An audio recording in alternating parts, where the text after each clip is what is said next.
सारा पैसा कहाँ से आया, क्या ये रियल एस्टेट से निकाल के तो नहीं पुट कर रहे क्रिकेट इंडस्ट्री के अंदर? इतनी वो उतनी बातें, किसी को इस पूरे पीएसएल की टीम का, इसके स्ट्रक्चर का पता ही नहीं है। जैसे गुल प्लाजा में हुआ वैसे ही ऐसा हाल होगा बैरियस कहेगा, या पूरा सिस्टम लगा हुआ है, नीचे टैंक्स हैं, ऊपर बड़े बड़े टैंक्स बने हैं, ऑटोमेटिक सिस्टम है, अलार्म सिस्टम लगा हुआ है, स्प्रिंकलर सिस्टम लगा हुआ है, यानी खुदा ना खास्ता फायर आती है तो वो पानी जो है ना वो शुरू। आप पब्लिकली शो करवा सकते हैं कि आपके पास ये जो लैंड है ये अप्रूव एलडीएस? लैंड हमारे नाम पे है, ठीक है, एक चीज़। दूसरी चीज़, उसकी कमर्शलाइजेशन जो कि एलडीएस से होती है वो हमारे नाम पे है। फिर उसके बाद उसके एनओसीज जो है वो हमारे नाम पे है। कुछ बड़ा करने के लिए कुछ बड़ा सोचना पड़ता है। ओजी डेवलपर वो बंदे हैं जिन्होंने 185 करोड़ की रिसेंटली टीम बाय की, लेकिन कर तो दी, 185 करोड़ से ज़्यादा पैसा इन्होंने लगाना है टीम बिल्ड करने में। मेरे साथ मौजूद है हारून हनीफ साहब जो ओजी डेवलपर के सीईओ हैं। इनसे पूछते हैं कि ये सारा पैसा कहाँ से आया, क्या ये रियल एस्टेट से निकाल के तो नहीं पुट कर रहे क्रिकेट इंडस्ट्री के अंदर? हारून भाई बहुत शुक्रिया आपके टाइम का। सबसे पहले मुझे ये बताएं कि 175 करोड़ की टीम खरीदी गई है हैदराबाद की, और उसके बाद सियालकोट की टीम आप लोगों ने बाय की 185 करोड़ की। सबसे ज्यादा हाइप इस टाइम सियालकोट की टीम की है सोशल मीडिया पे, हैदराबाद की क्यों नहीं? इसकी खास वजह क्या है? Thank you Hamza. इसकी खास वजह शायद ओजी डेवलपर खुद है, और दूसरा जैसे आपने बात की कि 185 की खरीदी, फिर 185 और ऊपर बिल्ड करने में लगेगा, ये पैसा रियल एस्टेट से आ रहा है। इसके लिए मेरे पास एक वर्ड है, जितनी वो उतनी बातें। किसी को इस पूरे पीएसएल की टीम का, इसके स्ट्रक्चर का पता ही नहीं है, तो सोशल मीडिया पे जो जिसके माइंड में आ रहा है वो वैसे बातें कर रहा है। देखें, इस टीम की ज़रूर 185 इसकी वैल्यू है एक साल के लिए, लेकिन इसके साथ जो इसको टीम बिल्ड करने के लिए पैसा चाहिए वो एक तो इतना नहीं है, वो तकरीबन है कोई $2 मिलियन मैक्सिमम, यानी 50-55 करोड़ रुपया।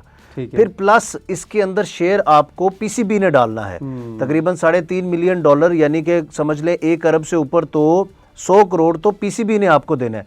फिर उसके बाद जो पूरा इवेंट होता है उसकी जो कलेक्शन है, चाहे वो ब्रॉडकास्टिंग राइट्स हैं, चाहे वो गेट मनी है, जितने भी, वो सारे पैसे जब कलेक्ट होकर आते हैं तो वो सब टीमों में डिवाइड होते हैं। तो अच्छा, ऐसा नहीं है पहली बात कि जिस तरह से बताया जा रहा है कि ये पता नहीं कितने को पैसे इसमें फेंके जा रहे हैं, वो नहीं है।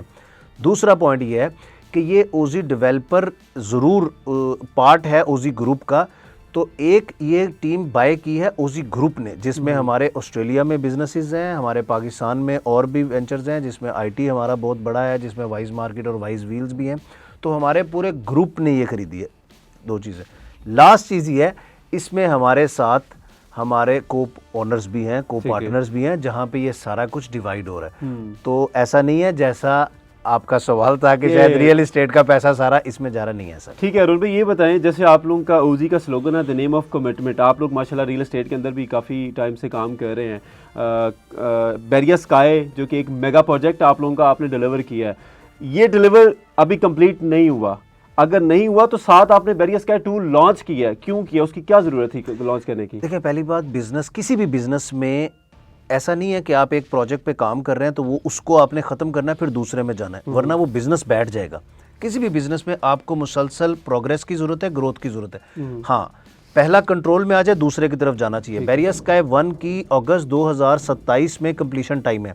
बिल्डिंग आपके सामने है, structure 5.25 lakh square feet complete हो चुका है, कमर्शियल काफ़ी हद तक हमने ऑपरेशनल कर दिया है, ऊपर सारा हमारा फिनिशिंग का काम, MEP का काम चल रहा है। हमारा टारगेट है कि हमने दिसंबर 2026 में इसको कंप्लीट करना है फिनिशिंग के तौर पे।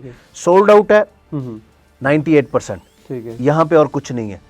तो उसके बाद हमारी ज़रूरत थी कि हम बैरियस स्काई 2 लॉन्च करें उन लोगों के लिए जो बैरियस स्काई 1 में अपॉर्चुनिटी मिस कर गए, और चूंकि ये जिस तरह से कमर्शियल हब है, फिर नीड भी है, ज़रूरत को भी पूरा करना है, हमें जो डिमांड है उसकी सप्लाई को पूरा करना है।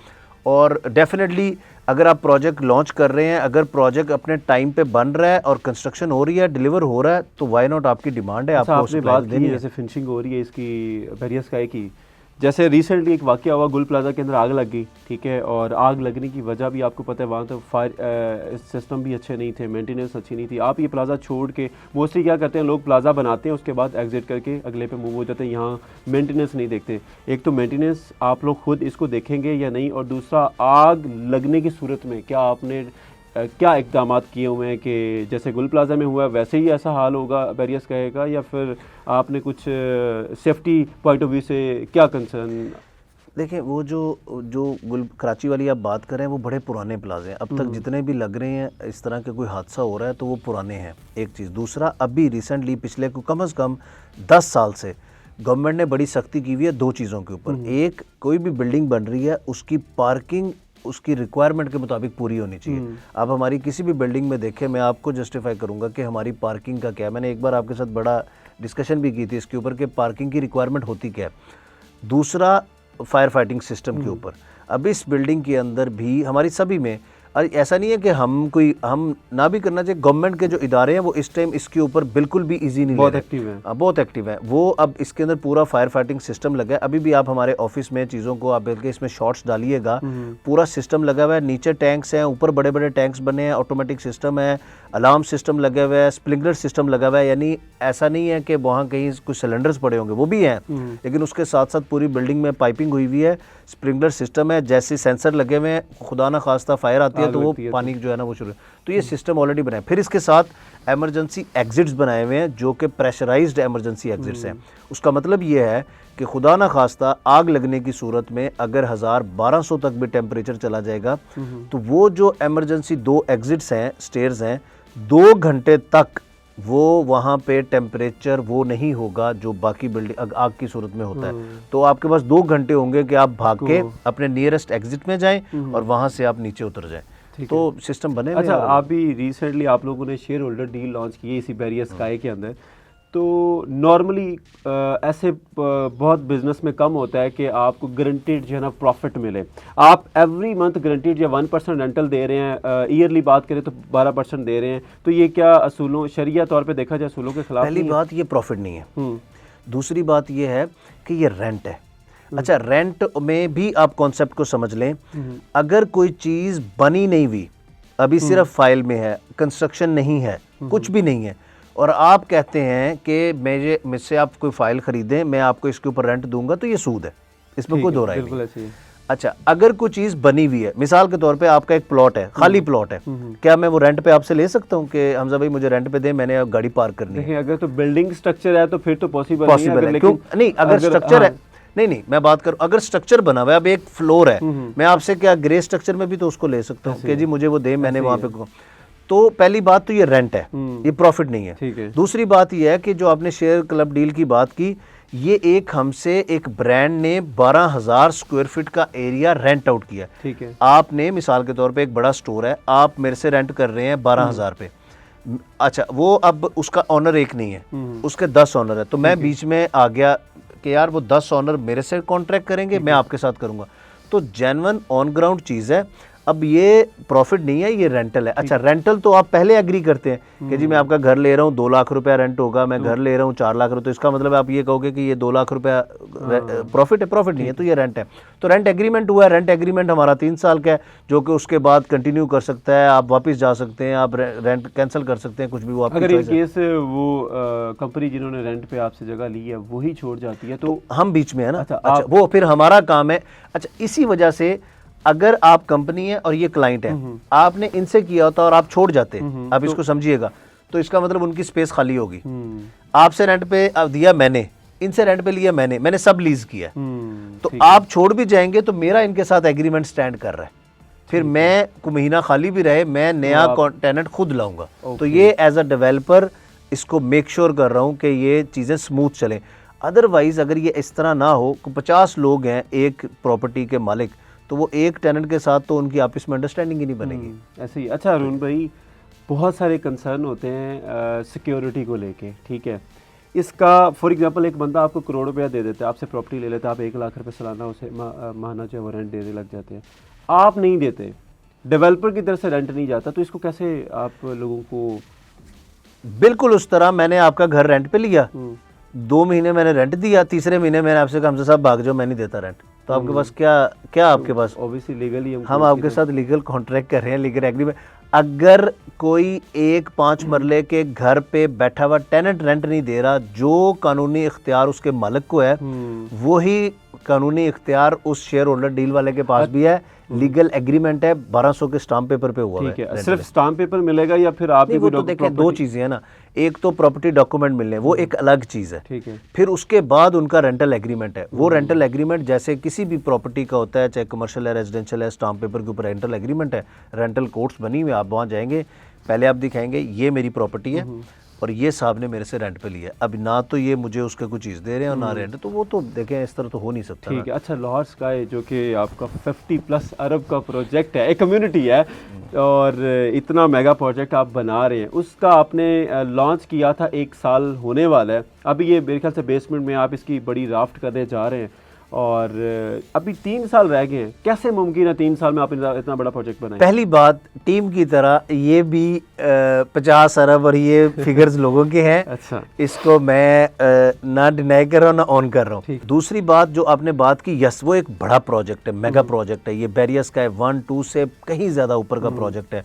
उसकी जो टॉप की चीज़ है वो उसकी लोकेशन है। अगर आप उसकी लोकेशन को देखें, जैसे मेन फिरोजपुर रोड पे सामने आपके DHA, सेंट्रल पार्क और इस तरफ आपके मेट्रो बस और रिंग रोड, इस तरफ आपके मोटरवे, बैक पे आपके इत्तेहाद टाउन और उसके बाद ये नीलम रोड, तो वो उसकी जो लोकेशन है, एयरपोर्ट 15 मिनट पे, गुलबर्ग 15 मिनट पे, तो जो उसकी लोकेशन है वो टॉप क्लास है। अब रही बात आपने कंस्ट्रक्शन की, यस वो एक बड़ा प्रोजेक्ट है, मेगा प्रोजेक्ट है, उसका हमारा ये पिछले साल हमने हमारा अभी भी उसका 4 साल का पेमेंट प्लान चल रहा है। अभी हम उसकी रेंटल उसकी राफ्ट हम डालने लगे हैं। राफ्ट के बाद सबसे ज़्यादा टाइम, अभी आप देखें बैरियर स्काई 2 के साथ कंपेयर करूंगा आपको अंदाज़ा हो जाएगा। बैरियर स्काई 2 18,000 स्क्वायर फीट पे इसकी राफ्ट थी, तो उसको हमें डालते हुए 4 माह लगे हैं। उसकी 90,000 स्क्वायर फीट की राफ्ट है, तो उस पे हमें जब एक बार राफ्ट डल जाएगी, फिर उसके बाद उसने बड़ी क्विकली, जैसे ये बैरियर स्काई बना ऐसे उसकी कंस्ट्रक्शन होनी है। साथ में ये बता दूं कि हमने इस साल में उसके कमर्शियल को ऑपरेशनल करना है, क्योंकि जो उसकी लोकेशन है, हमारे पास जो हमारा DFO कॉन्सेप्ट था, तो फैक्ट्री आउटलेट की तरफ से बड़ी डिमांड है, एक ग्रोसरी स्टोर की तरफ से कैश एंड कैरी की और कुछ हमारे ब्रांड्स की। 2027 के एंड तक हो जाएगा मतलब? आप बात करें, मैं 2026 की आपको बात कर रहा हूँ, इसके एंड पे आपको इंशाल्लाह आपको कमर्शियल का नीचे आपको ऑपरेशनल होता करके दिखाएंगे इंशाल्लाह। जैसे इसमें अच्छा, एक यहाँ पे सवाल है अप्रूवल्स का, आप पब्लिकली शो करवा सकते हैं कि आपके पास ये जो लैंड है ये अप्रूव LDA से? मैं आपको बताता हूँ, किसी भी प्रोजेक्ट के अंदर ना मैं हमेशा से कहता आया हूँ 3 स्टेप्स हैं। अब मैं अगर लाहौर स्काई की बात करूँ, पहली बात, यस मैंने डॉक्यूमेंट आपको दिया हुआ है, मैं आपको देता हूँ, आप इसके अंदर चला दें। एक कि वो लैंड हमने 2023 में और 24 में बाय की है, हमारी वो लैंड, इसका मतलब है कि प्रोजेक्ट लॉन्च होने से पहले लैंड हमने बाय की है, तो इसका मतलब ये है कि हमने बेच के सेलिंग करके पैसे लेके तो लैंड बाय नहीं की, तो उसकी डेट्स बता देंगे। लैंड हमारे नाम पे है, ठीक है, एक चीज़। दूसरी चीज़, उसकी कमर्शलाइजेशन जो कि LDA से होती है वो हमारे नाम पे है, फिर उसके बाद उसके NOCs जो है वो हमारे नाम पे है। फिर तीसरी चीज़ आपकी कंस्ट्रक्शन होती है, जो कंस्ट्रक्शन चल रही है, लाइव CCTV लगा हुआ है, लोग उसको देख रहे हैं, मैं आपके साथ शेयर करूंगा, आप इसको। अच्छा, बीच में लाइव स्ट्रीमिंग बंद अच्छा वो रुकती है, उसका क्या? वो टेक्निक, आप पाकिस्तान में है, यहाँ पे इंटरनेट का इशू है हमें। अच्छा, या तो हो ना कि वो हम एक बार शुरू की और फिर हमने वो शौक खत्म कर दिया, ऐसा नहीं है, बीच में बंद होता, कोई हफ्ता 10 दिन 2 हफ्ते डाउन होगी, इंटरनेट का इशू होगा, उसको स्टैटिक IP चाहिए, वहाँ पे वो थोड़ा सा प्रॉब्लम हो रही थी, तो फिर हम उसका इशू है। अरुण भाई, कोई चैलेंजेस फेस करने को आपको मिलते हैं गवर्नमेंट बॉडी से, या आपको कंस्ट्रक्शन रुक जाती है, ये चीज़ें आप कस्टमर को ट्रांसपेरेंट दिखाएंगे, बताएंगे? अगर उस हवाले से क्या अलग, अगर प्रोजेक्ट डिले होता है, आपको नज़र आ रहा है कि डिले होगा, तो क्या आप लोगों को बताएंगे ट्रांसपेरेंटली? देखिए डेफिनेटली, पहली बात तो जहाँ पे भी दुनिया कहीं पे भी, पाकिस्तान नहीं कहीं पे भी आप बिजनेस करेंगे, चैलेंजेस तो हैं। अच्छा, चैलेंजेस समटाइम्स ये नहीं कि कोई हर्डल्स हैं, एक लॉ बना हुआ है, उसके अकॉर्डिंगली आपने चलना है, फिर कुछ हालात ऐसे आ जाते हैं, मुल्की हालात ऐसे हो जाते हैं, पॉलिटिकल हालात हो सकते हैं, इकोनॉमिक के हालात ऐसे हो सकते हैं, दुनिया में हालात चेंज हो रहे हैं, उसकी वजह से इम्पैक्ट तो एक छोटे से घर पे भी आता है, तो बिजनेस पे भी आता है। हाँ, अब आपका सवाल था कि हम अगर कहीं ऐसा हमें हर्डल फेल हो कि जी ये प्रोजेक्ट कहीं स्लो डाउन हो रहा है या इसके अंदर, तो हम डेफिनेटली अपने कस्टमर्स को, क्लाइंट्स को बताएं, लेकिन अभी तक ऐसा कुछ नहीं है, सब कुछ स्मूथ है अल्हम्दुलिल्लाह, अपने टाइमलाइन पे चल रहा है। अच्छा, इसमें अभी जैसे आपको पता है कंक्रीट के रेट ऊपर गए, कंस्ट्रक्शन कॉस्ट बढ़ती है, हर साल नया बजट निकलता है, तो जैसे 4 साल का इतना बड़ा ये प्रोजेक्ट है लाहौर स्काई, इसमें रेट अप जाने की वजह से आप कस्टमर को एक्सेलेशन डालेंगे? नहीं, उसकी मैं आपको एक वजह बताता हूँ कि हमने जो हमारी ऑलरेडी जो पाकिस्तान में जो एस्केलेशन हो रही है वो की हो रही है 10 से 12%, वो हमने कंसिडर की हुई है। ठीक है, वो हमारे रेट्स में ऑलरेडी अच्छा ठीक है। उसके अंदर कंसिडर्ड है। दूसरी वजह ये होती है एबनॉर्मल अगर कोई चेंज आ गया, जैसे कि 2022-23 में आया कि आपका जो स्टील है वो 1,18,000 से लेकर 2,80,000 तक चला गया, वो एक एबनॉर्मल था। आजकल पिछले कोई 1-1.5 साल से 2 साल सिर्फ 2-4 हज़ार ऊपर जा रहा है, 2-4 हज़ार नीचे जा रहा है, तो इसमें कोई इशू नहीं है। हाँ, अगर कोई बहुत ही एबनॉर्मल कोई चीज़ आ जाएगी तो फिर डेफिनेटली वो उसको देखना पड़ेगा। अच्छा, थोड़ा सा ये बता दें, सियालकोट के कुछ फैंस हैं आपकी टीम के, उनके बारे में वो बड़े सुनने के लिए जो है ना सारी ऑडियंस बैठी हुई है कि आप कौन कौन से प्लेयर को ऑनबोर्ड कर रहे हैं। स्टीव स्मिथ तो आपने कर लिया है, इसके अलावा कौन कौन से आपने सोचे हुए हैं?